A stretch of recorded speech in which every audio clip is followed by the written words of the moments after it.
Wallaggaa aanaa Ayiraa keessatti irra deddeebiin ajjechaa, reebichaa fi saamichi hawaasa nagaa irratti hammaachuu jiraattonni himan. Guutuun gabaasa kanaa akka nutti isiniif dhiyaata. Dhiiga lammiilee nagaa dhangalaasuun oolee bula kan jiru Koloneel Abiy Ahmed hidhattoota isaa seermaleessummaa barsiisuun hawaasa Oromootti bobbaasee duguuggaa sanyii fi saamicha qabeenyaa raawwatu itti fufuun godina lixa Wallaggaa aanaa Ayiraa fi Gullisoo keessatti sarbamiinsa mirga namoomaa irra deddeebiin bifa walitti fufiinsa qabuun namoota nagaa ajjeesuu, reebicha qaama laalessuu fi saamicha qabeenyaa dabalatee qe'een uummataa gaddaa fi gadadoon guutamee jiraachuu jiraattonni onicharraa dubbisnee arraata biyyoolessa Oromiyaaf ifoomsanii jiru. Haaluma kanaan aanaa Ayiraa ganda quree bakka addaa Lalisaa Dooraa jedhamuun beekamu keessatti gaafa muddee 6/2025 abbaa maatii kan ta'e nama maqaan isaa Ibraahim Jabeessaa jedhamu ajjeesuun nama jiraataa Kumsaa jedhamu jala loon 5 ooffachuun dhaga'ameera. Kana malees gaafa muddee 5 jiraataan gandichaa kan maqaan isaa Qabbannaa Tafarii jedhamu jalaas loon 5 fi harree tokko fudhachuun isas ajjeesuuf barbaada akka turan jiraattonni ONM yaada isaanii kan qodan yoo ta'u, haalli hawaasa keenyaa hedduu nu yaaddeesseera. Maatiin du'a isaa yoo awwaalachuuf rakkoo hammaataa keessa jira jechuun ibsaniiru. Gochaan daba murna biltsiginaa kun daangaa darbuun gaafuma muddee 5 nama maqaan isaa Hambaa Raggaasaa jedhamu erga reebichaan dararaa turanii booda rasaasa itti roobsuun akka ilma bineensaatti ajjisanii bakka itti gatu jiraattonni dabaluun addeessaniiru. Dabalataanis namoota maqaan isaanii Fufaan Baayyuu, Malkaamuu Nagarii, Hawwinee Lammaa, Beekumaa Baacaa, Naggasee Mul'ataa,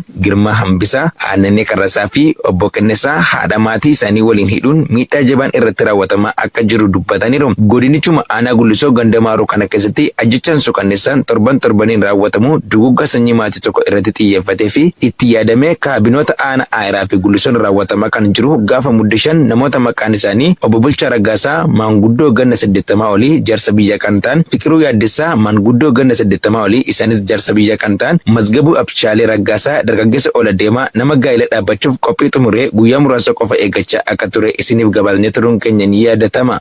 Godina Horroo Guduruu Wallaggaa aanaalee garaagaraa keessatti miidhaan hojjettoota fayyaa dhorkatamuun dhaga'ame. Jalkennaa sabaa dabalata qaba.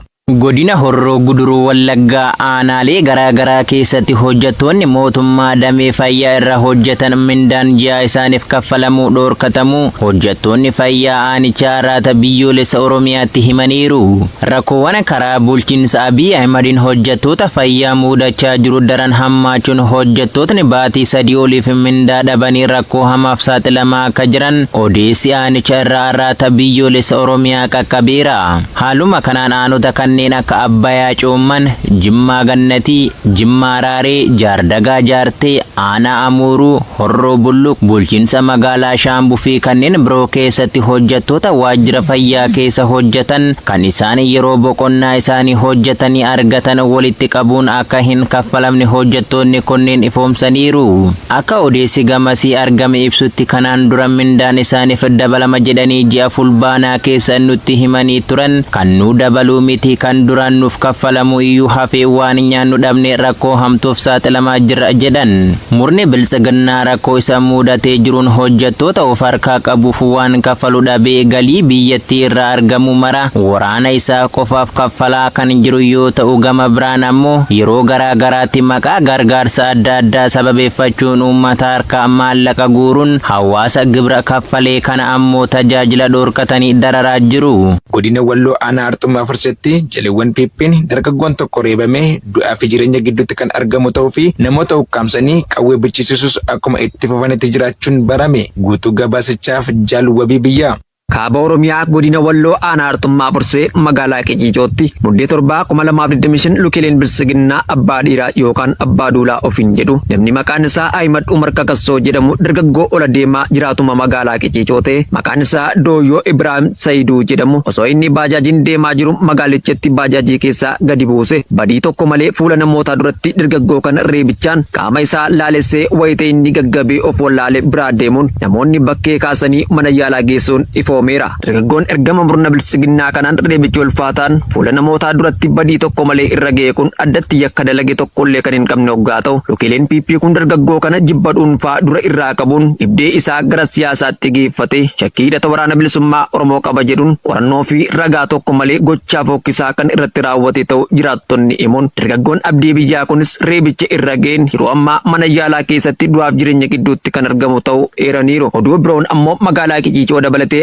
aanachatti ergamtoonni sirnichaa kun muddee 5 irraa eegaluun abbootii qabeenyaa, daldaltoota, konkolaachistoota, qonnaan bultootaa fi horsiise bultoota namootuma argan cufa qabuun reebanii iddoo awwaalchaa kan ta'e bosona qabrii sukkaayee jedhamutti namoota naqanii akka horiitti irra dhaabbatanii halkanii guyyaa eeguun tokkoon keessan qawwee bittanii nuuf kennitan malee gadi lakkifamtan ittiin jechuun dararaa akka jiranis ONM'if gabaafameera. Abbootii warraa muddee 2025 irraa eegaluun hanga muddee 7tti lukeelee bilisiginnaan magaalichaa ukkaanfamuun maqaa qawwee bituun iddoo walitti eerame kanatti argaman kan lakkoofsaan 70 ol ta'an keessaa kan maqaa arganne muraasnis Ubree Yusuf, Mahammad Said Asiyyee, Adamshee, Sheek Awwaloo, Umar Abbaa Abduu, Haimad Sultaan Mahammad, Usmaan Kakasoo, Haimad Helemii fi Imaamee kanneen jedhaman ta'uu jiraattonni magaalichaa ONM'tti himaniiru. Godina Boonnoo Beddellee Aanaa Caawwaaqaatti kaffaltiin gibiraa marsa haaraan uummata irraa fuudhamaa jiraachuun ifame. Jaalleeraan gameessaa dabalata qabdi.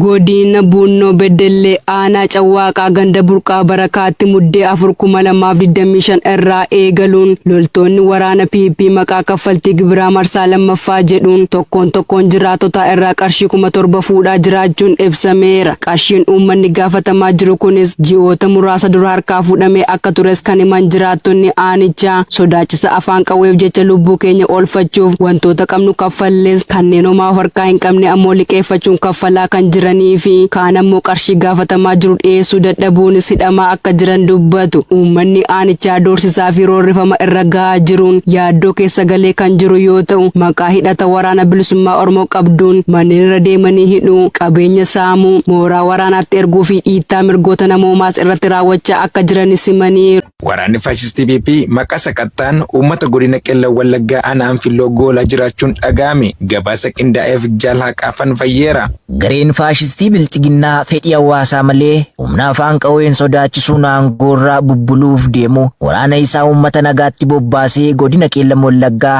Aanaa Anfilloo gandoota baadiyyaa hedduu keessatti gochoowwan farra namoomaa garaagaraa tibba kana raawwachuu itti fufee jira. Loltoonni barcuma Abiy Ahmed tiksuuf kaabinoota garaa isaaniif jiraataniin qajeelfamuun socho'an kun torbee darbirraa qabuun gandoota baadiyyaa aanichaa keessatti kan bobbaafaman yoo ta'u bakka gaanitti dararaan isaan uummata irraan ga'an ulfaataa akka ta'e jiraattonni har'aata biyyoolessa Oromiyaatti himaniiru. Sanbata dheengaddaa qabuun loltoonni gara ganda Heenacheetti bobba'an jiraattota goolaa turan kan jedhu jiraataan gandichaarraa dubbisne tokko guyyaa sana buna maatii qabsaa tokko konkolaataa fidanii fe'atanii deeman jedha.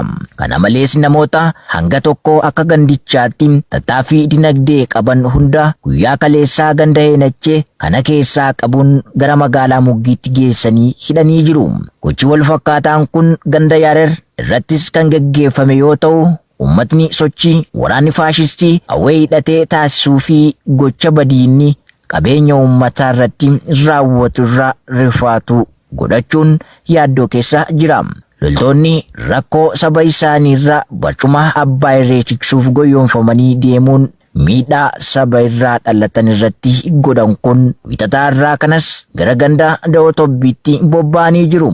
Yeroon kun akka Aanaa Anfillootti yeroo oomisha bunaa galfatan ta'us uummatni nagaan ooyiruu buna isaarra deemee buna funaanuun sodaachuu fi gurgurtaan buna diimattuu danqamaa jiraachuu jiraattonni dabaluun himaniiru. Godina Arsii Bahaa Aanaa Xiyyoo keessatti hidhaa ajjechaan dargaggoota irratti taasifamu hammaachuun dhaga'ame. Jaalbooree Addunyaa dabalata qaba. Godina Arsii Bahaa Aanaa Xiyyoo keessatti dhalataa fi jiraataa ganda torban uushoo kan ta'e dargaggoo maqaan isaa Sultaan Asan jedhamu torbee darbee namoota hedduu waliin mana maatii isaatii qabame mana hidhaatti kan darbatame yoo ta'u jimaata muddee 5,2025 halkan mana hidhaa keessaa baafamuun ajjeefamee gatame. Dargaggoon kun mana hidhaa bulchiinsa magaalaa Goljaa keessatti namoota hedduu waliin dararamaa kan ture yoo ta'u bosona naannoo magaalichaatti argamutti geeffame ajjeefamuun boolla bineensaa keessatti gatamee turus jiraattonni ifoomsaniiru. Reeffi dargaggoo kanaa osoo hin argamin halkan lama boollicha keessa kan bule yoo ta'u gaafa dilbataa muddee 7,2025 daa'imman osoo horii tiksanii arganii itti iyyuun uummatatti dammaqsanii wayita uummatni awwaaluuf jedhanitti waraanni biltsiginnaa kunneen uummata namoota awwaalcha dhorkaa turuu fi yoo kana awwaaltan ammas kan biraa ajjeesna jechuun hawaasatti dhaadachaa turuu jiraattonni addeessaniiru. Maatii isaa guutummaa jechuun haadhaa fi abbaa akkasumas obboleeyyan isaa dabalatee isa waliin manadhaa keessatti dararamaa kan turan hoggaa ta'u maatiin isaa hangammaatti manadhaa keessa jiraachuu fi ajjeefamuu mucaa isaanii osoo beekanii achi keessatti ittifamuun dhorkamanii hafaniiru. Akka jiraattonni bakkichaa jiranitti dargaggoon kun yakka tokkollee kan hin dalagnee fi hariiroo qaama siyaasaa kamiyyuu waliin kan hin qabne yoo ta'u waraanni maafiyaa biltsiginnaa mana maatii isaatii qabuun ati miseensa waraana bilisummaa Oromooti jechuun hidhanii dararaa erga turanii booda ol adeemaa mana maatiitii qaban kana gara jabeenya amaan kan ajjeesan caalaatti fuutanii hin awwaaltan jechuun uummatatti qawwee galagalfachuun sodaachisaa turaniiru. Kana malees namootni danuun yoom akka ajjeefaman hin beekamne manadhichaa keessatti hidhamanii dararaa ulfaata argaa kan jiran irra caalaan isaanii dargaggoota abdii biyyaa yoo ta'u hidhamtoonni martinuu hidhaa sibiilaan harkaa fi miila hidhamanii reebicha ulfaataan halkanii fi guyyaa irratti raawwatamaa jiraachuus jiraattonni dabaluun ifoomsaniiru. Lixa Wallaggaa aanaa Lataa Sibuutti waraanni Impaayera Itoophiyaa qonnaan bultoota qabeenya isaanii mancaasuu fi saamicha irratti raawwachuun himame. Jaal yaadannoo Oromiyaa dabalata qaba. Waraanni murna gabroonfataa biltsiginnaa gaafa sanbata muddee 2025 godina Lixa Wallaggaa aanaa Lataa Sibuu bulchiinsa magaalaa Goorii irraa gara ganda Giddaa Boondiitti bobba'anii gaafa muddee 2025 qabeenya uummataa mana keessaa mancaasuu maallaqa callaa saamuu fi dhiibbaa adda addaa akka raawwatan jiraattonni arraata biyyoolessa Oromiyaatti himaniiru. Bifuma kanaanis namoota qabeenyi jalaa barbadeeffamuun saamichi irratti raawwate maqaan isaanii obbo Jamaal Ittaanaa meeshaalee mana keessaa guutuu jalaa mancaasuun qarshii callaa 10,000 harkaa fudhataniiru. Obbo Kadir Adabaa meeshaalee mana keessaa danuu caccabsuun kaan ammoo saamaniiru. Dargaggoo Hasan Ittaanaa ammoo suuraa eebbaa inni mana keessaa qabu dabalatee ragaalee barnootaa isaa guutummaa ibiddatti shiduun jalaa gubaniif caasaniiru. Kana malees waraanni badiin kunneen maatii hedduu irratti reebicha, doorsisaa fi sodaachisa raawwachaa akka turan jiraattonni arraata biyyoolessa Oromiyaatti himaniiru. Godina Kaaba Shaggar aanaa Yaayyaa Gullalleetti waraanni garboonfataa Piippiin ajjecha nama tokko irratti raawwatamuun dhaga'ame. Guutuu gabaasichaaf Jaal Wabii Biyyaa. Godina Kaaba Shaggar aanaa Yaayyaa Gullallee gandaalii dheeraatti dilbata kaleessaa muddee 2025 gara jabeeyyii loltoota murna biltsiginnaa kanneen naatoo ilma namaaf hin qabne qonnaan bulaa tokko ajjeesanii gatuu jiraattonni gandichaa arraata biyyoolessa Oromiyaatti himaniiru. Qonnaan bulaan kunis maqaan isaa obbo Taaddasaa Warquu Sanbataa kan jedhamu hoggaa ta'u daa'imman 3 akka qabuu fi hojii qonnaa qofaa irratti xiyyeeffatee kan jiraatu malee tuttuqaa siyaasaa kamiyyuu kan lubbuu isaa baasisu akka hin hojjennes jiraattonni ONM'f eeraniiru. Wayita waraanni mirga ajjeesuu qaban mootummaa faashistii PP kan Koloneel Abiyyi Ahmadiin hoogganamu gara qe'eesaatii deemaniiti abbaan ilmaanii kun mana isaa biraa hojiitti bobba'ee akka jirus kan himan jiraattonni hammeenyummaa fi jalina isaanii uummata nagaa irratti agarsiisuu aadeffachuun lubbuu isaas baasan jedhu. Kana malees gochaawwan farra namoomaa garaagaraa onicha keessatti raawwatamu cimeetti dhufuun guyyuu lubbuu kichuuwwan ilmaan Oromoo murna gabroonfataa biltsiginnaan obbaa kan ooluun cinatti dhaloonni danuun qabeenyi isaanis saamamu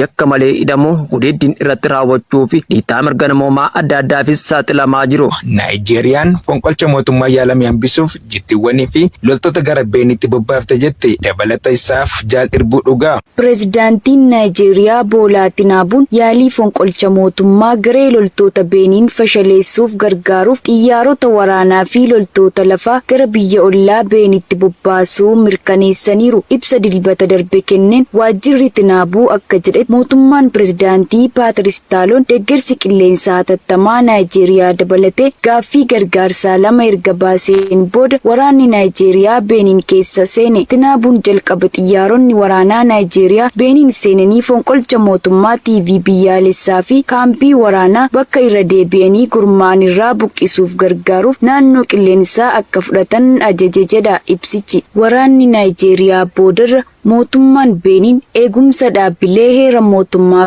fi gareewwan hidhatan to'achuu irratti deeggarsa isaanii erga gaafatee booda loltoota lafa irraa erge. Tinaabuun loltoota isaa faarsuun biyya ollaa tasgabbeessuuf gargaaraniiru jedhan. Ibsi Naayijeeriyaa kun kan ba'e pireezidaantiin beeniin Taaloon televezyiinii biyyaalessaa irratti mul'ate humnoonni nageenyaa isaanii mootummaa isaanii kuffisuuf yaaliin godhame milkaa'inaan ugguruu isaanii erga dubbatanii yeroo muraasa booda Taaloon humnoonni isaaf amanamoo ta'an jabaatanii dhaabbachuun qubsuma keenya deebi'anii qabatanii qubsuma isa dhumaa finciltootaan qabaman qulleessan jedheera jechuun Al Jazeeraan gabaaseera.